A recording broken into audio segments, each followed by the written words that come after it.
Olá a todos, espero que esteja tudo bem convosco. Sejam bem-vindos ao canal do World Transfer Set aqui no YouTube. Estou de regresso com as entrevistas, desta vez com o Rui Amorim, ele que é treinador de futebol, atualmente sem clube. Está aqui connosco para disponibilizar um pouco do seu tempo para responder algumas perguntas. Rui, muito obrigado por ter aceito este convite. Como é que estás? Boa noite, Sebastião. Antes de mais, obrigado pelo convite e parabéns pelo excelente trabalho que estás a realizar. E sendo um jovem, isso ainda é mais um motivo de orgulho para todos nós, vermos esta juventude proativa e a fazer coisas bastante interessantes. Muito obrigado pelo elogio. Vamos avançar para as perguntas em que eu vou abordar algum dos clubes que passou. Vamos começar com o Santa Clara e também, principalmente com o Santa Clara. Treinou o Santa Clara e também alguns clubes do continente, como por exemplo o União de Leiria. Esteve envolvido no Boa Vista, apesar de não ter sido treinador.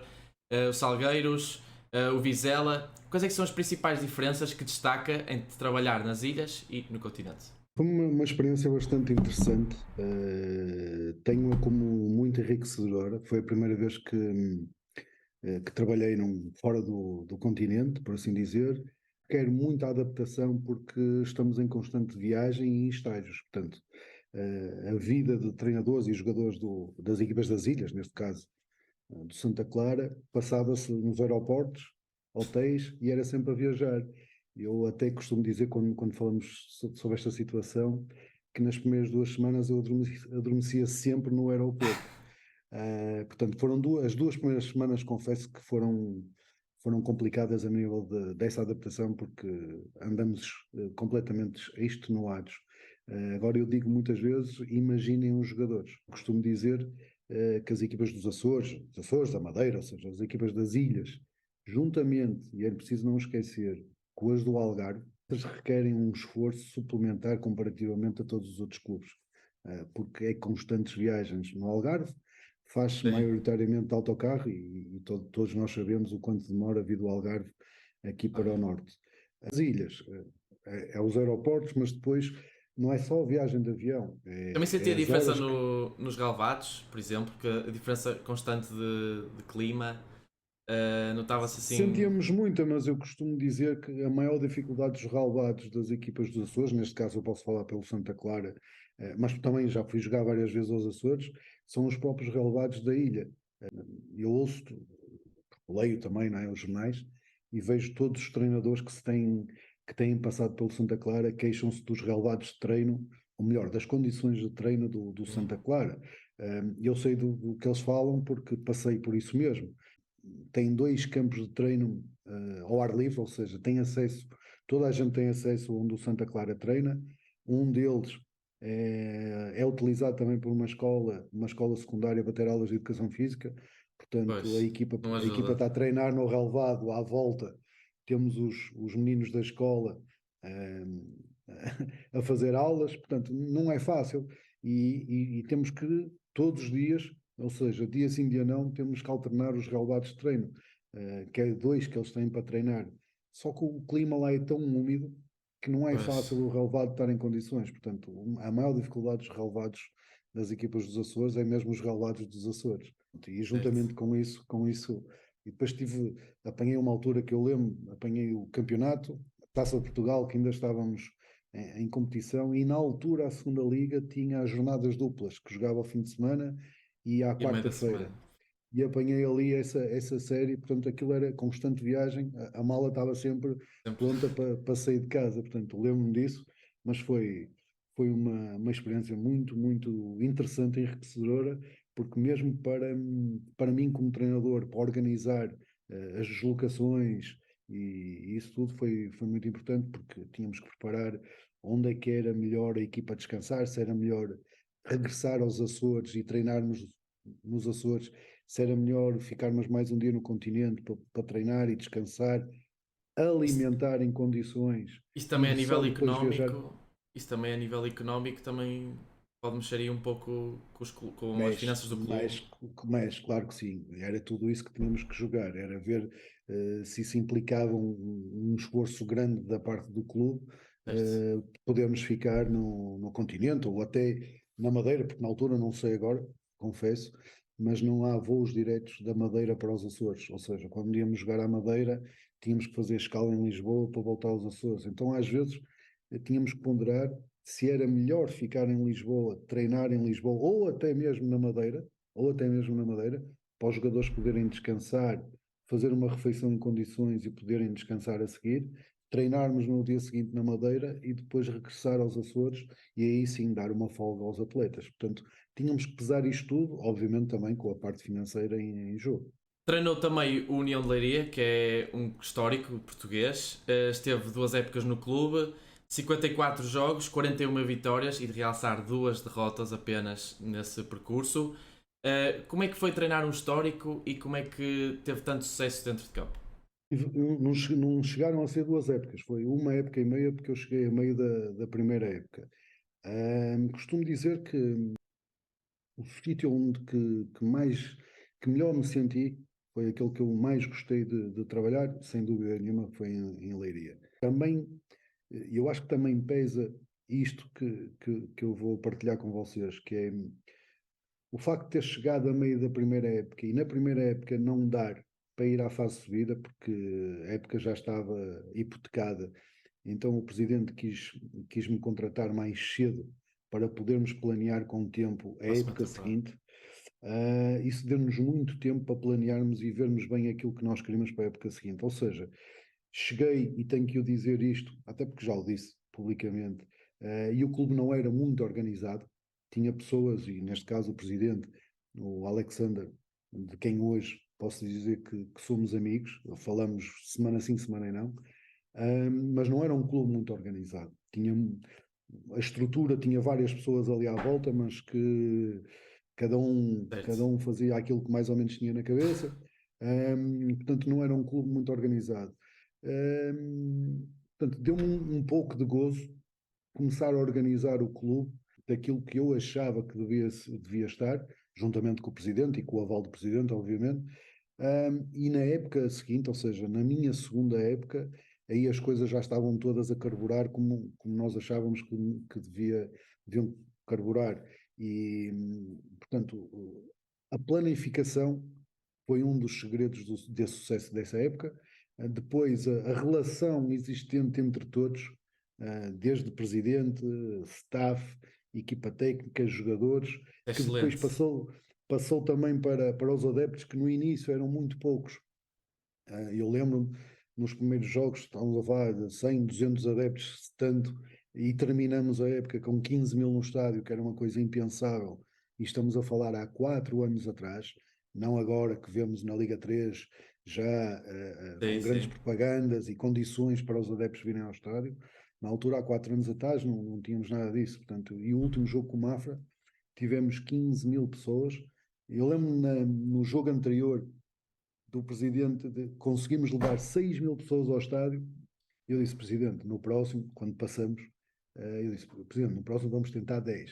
E ele, não, 15. E eu dizer, Conseguiram. não, presidente, 15 não, é impensável. O Leiria não consegue tanta gente, só mesmo na primeira liga, com o Benfica, o Porto Sporting, aqui. Ele, não, mister, 15. E o que é certo é que conseguimos 15. Portanto, vencemos fora do campo também, mas tenho que o dizer que na fase final, como tu disseste, perdemos 2 jogos apenas. Na fase final não perdemos nenhum, portanto empatamos no último e esse foi o mais importante. Passou o Mafra com esse empate, nós não, portanto faltou-nos a subida e penso que por tudo, pelo presidente, pelos anos que já estava a tentar subir, pelo grupo de trabalho também que trabalhou imenso, foi fantástico, pelos adeptos que já há muito tempo que sofrem por aquele clube, penso que era merecido Ter subido. termos subido, mas neste caso foi o Mafra e parabéns ao Mafra e lá Ainda está. sei. E fato importante, nota importante que eu acabei por não frisar, é que em Portugal só o Futebol Clube do Porto e o Benfica é que faziam mais golos que o União de Leiria, algo extraordinário. E mais tarde voltou-se a repetir no Vizela, que também passou pelo clube, desta vez após ter descido para o terceiro escalão. Só em Portugal era a equipa que mais marcava e no estrangeiro só o PSG, na altura a primeira época de Neymar e Mbappé no clube francês, é que faziam mais golos que o Vizela. Trabalho espetacular. Como é que conseguia formar as equipas para chegar à quantidade de golos que fazia? Ora, Primeiro, deve-se à escolha dos presidentes e, neste caso, do Vizela ou do diretor desportivo, que fez muita força para que eu saísse de Leiria e viesse para Vizela para tentarmos a subida. Portanto, da visão dos seus dirigentes, primeiro de acreditarem em mim e na equipa técnica que eu liderava. Depois de um trabalho de equipa, entre essa estrutura que eu disse e a equipa técnica, e vemos quais os jogadores que poderiam ser a mais-valia, porque eu lembro, e tenho que eu dizer isto, o Vizela foi o clube mais organizado que eu cheguei, ok? Aquilo que eu encontrei no Leiria, não encontrei nada disso em Vizela, cada departamento sabia muito bem quais as suas funções e quais as suas tarefas, portanto era tudo muito bem orquestrado. Exato. Já possuía um plantel de grande qualidade. Portanto, aquilo que nós fizemos foi fazer uns ajustes. Eu não me lembro agora, mas terão entrado 4, 5, 6 jogadores no máximo.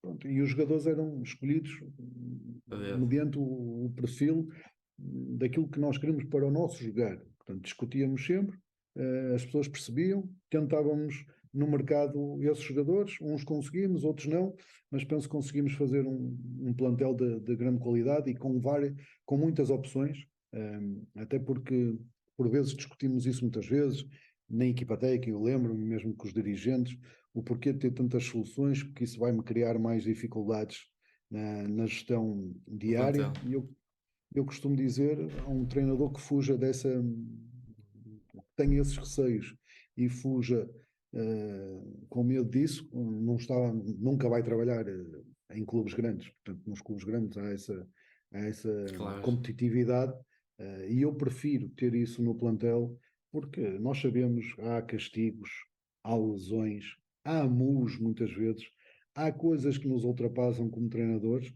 e nós com este nível de exigência, ou seja, a lutar pelos primeiros lugares, a lutar para subir, temos que ter sempre armas para poder ir à guerra. Portanto, eu prefiro sempre ter boas soluções, e quando eu digo boas, na minha cabeça são as boas. Certo.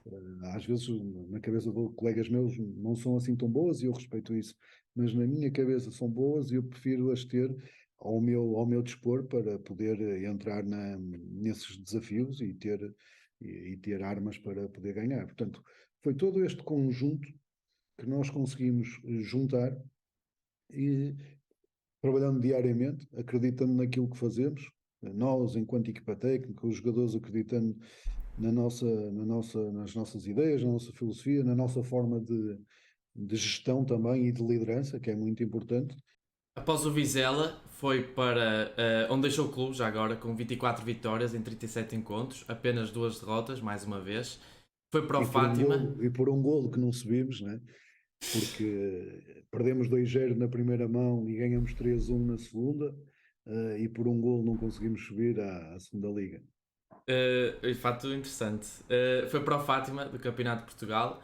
Tenho a curiosidade de saber porque é que desceu mais uma vez de escalão.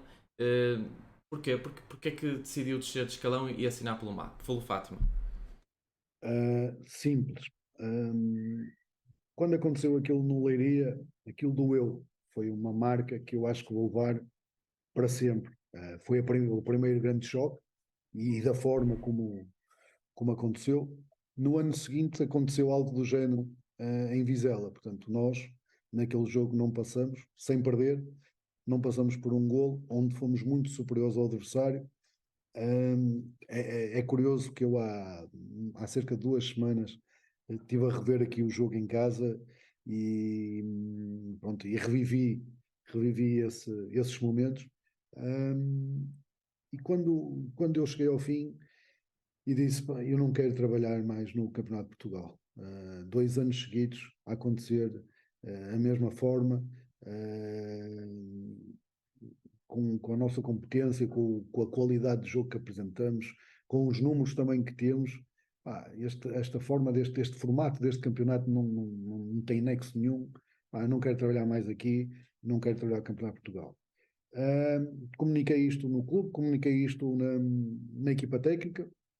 Lembro-me de ter recusado dois convites bastante apelativos e bastante interessantes de Pode dois dizer o nome clubes. dos clubes? Não vou dizer aqui por respeito às pessoas, mas estou a falar até de dois clubes que hoje estão bem cotados e estão em divisões superiores, e que na altura eu lembro que foram duas propostas bastante vantajosas e que eu agradeci e recusei e expliquei os motivos, e as pessoas perceberam, apesar de insistirem um pouco, Claro. perceberam depois.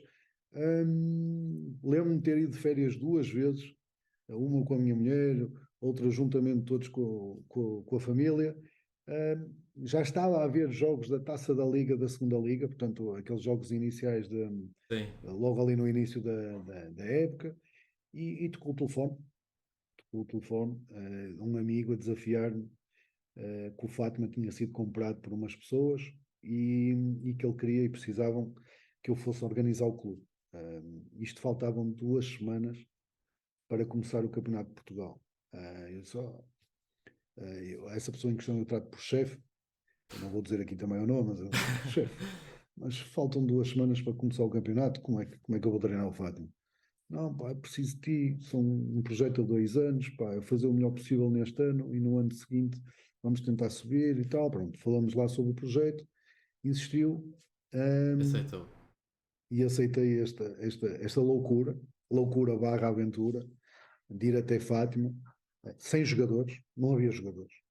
Eu lembro no primeiro treino tinha 7 jogadores sentados à minha frente, portanto foi uma grande loucura. As noites eram passadas a analisar os jogadores, fazer contactos, eu juntamente com o diretor desportivo, que também abraçou aquela loucura, a analisar os jogadores até às 3, 4 da manhã, para poder no dia seguinte ter mais jogadores para trabalhar. Fomos buscar jogadores desempregados, uns estavam de férias, um ou outro estavam a trabalhar, mas já estavam desagradados porque já começavam a ver que se calhar não iam ser a primeira opção. Pronto, íamos tentar apalpar um bocadinho esses jogadores, e foi assim que fizemos o plantel do Fátima numa semana e meia. Lembro-me que tentamos adiar o primeiro jogo com o Caldas, que era para termos mais uns dias de Zé. trabalho na altura. Não foi aceito, portanto fomos jogar assim mesmo, empatamos 0-0. Para nós foi uma vitória, Guerreiros. uma vitória de todo. Por acaso conseguimos formar um grupo de trabalho fantástico. Pena depois o desfecho, como toda a gente foi público, mas chegou a uma altura que eu já não aguentava mais e disse que tinha que sair porque já não dava. Portanto, essa foi a minha curta aventura em Fátima. Como eu costumo dizer, não há nada acontece por acaso. Foi também uma grande aprendizagem.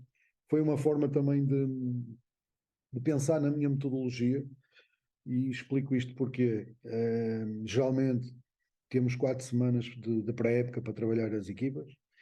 Ali eu tive juntamente com a equipa técnica, uma Excelente. semana e meia, e nós tínhamos que formar um plantel, mas ao mesmo tempo tínhamos que trabalhar em função dos jogos que estávamos a ter. Então tínhamos que ter treinos muito mais curtos, porque estávamos a falar de jogadores sem treino. Claro. Como disse, muitos desempregados vinham da praia.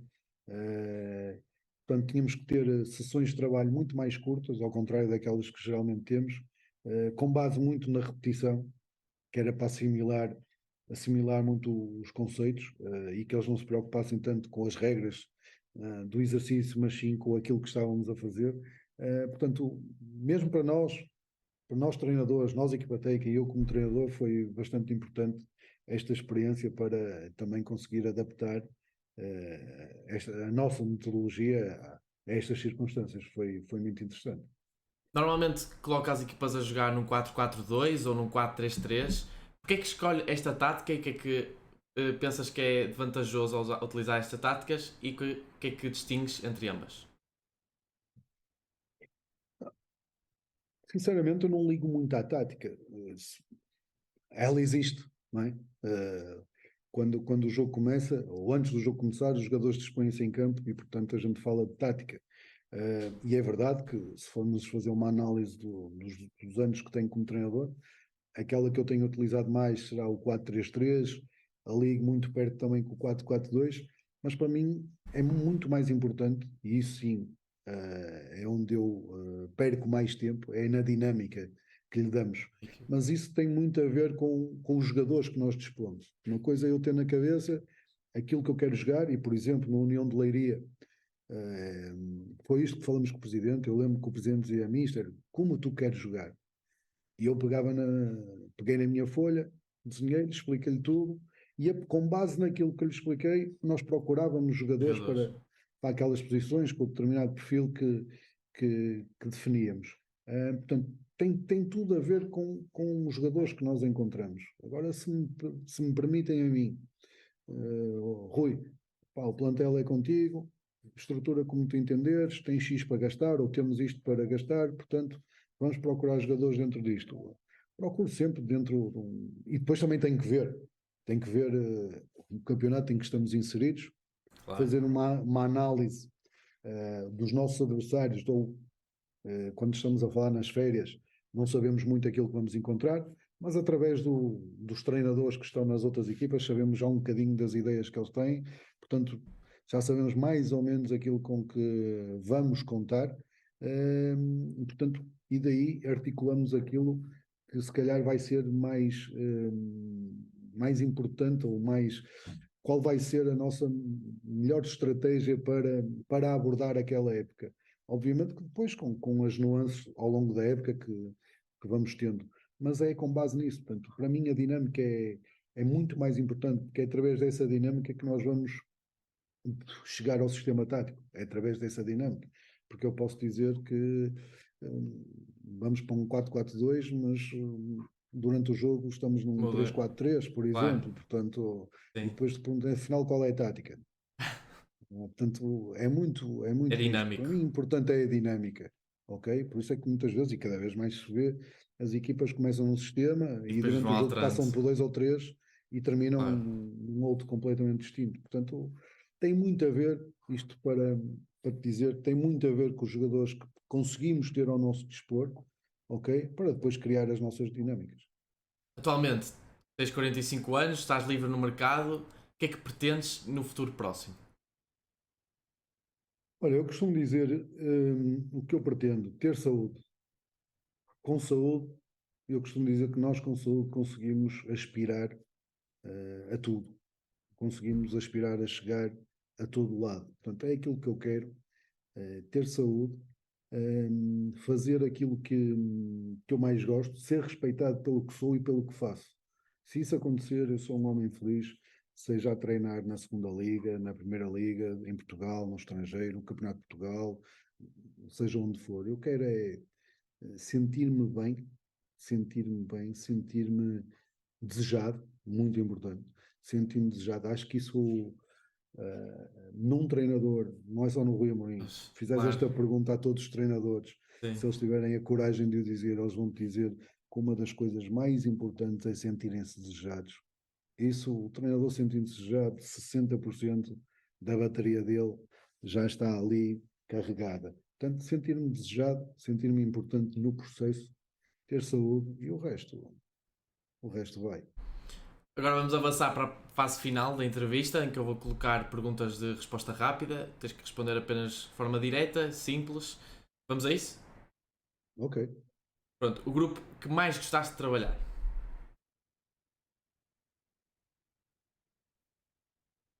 Anda ali ela por ela, mas se calhar vou arriscar no do Vizela. Trabalho mais desafiante? Acho que já consigo adivinhar. Sem dúvida, os Salgueiros da época passada. Queres explicar porquê? Surpreendentemente, os Salgueiros de 2021. Queres explicar porquê? É melhor não explicar É porquê. melhor não? Fica comigo. Clube que mais te sentiste acarinhado? União de Leiria. E depois, para finalizar, define-te como treinador numa única palavra. Olha, vou-te dizer organizado. Pronto, chega aqui ao fim. Ei, diga. Acho que através disso muitas vezes sou apelidado de chato, até pelos meus próprios elementos da equipa técnica, mas que depois acabam por perceber que temos razão, porque se não formos rigorosos, se não formos organizados, eu costumo dizer que a organização é de borla, ok? A organização é de borla, portanto, Só é desorganizado quem realmente não quiser melhorar e quem não quiser ser organizado, porque ela é de borla. E acho que se nós, sendo organizado, um treinador primeiro, eu defendo que tem que ser organizado. Se não for organizado, o trabalho dele já vai ser muito mais dificultado. Portanto, penso que estamos mais perto de ganhar mais vezes Anda sendo organizado. organizados e rigorosos do que o contrário.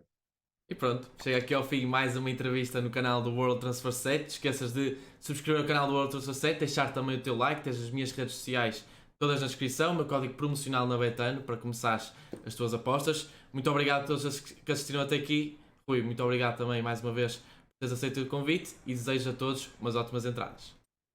Obrigado, boa noite e parabéns mais uma vez.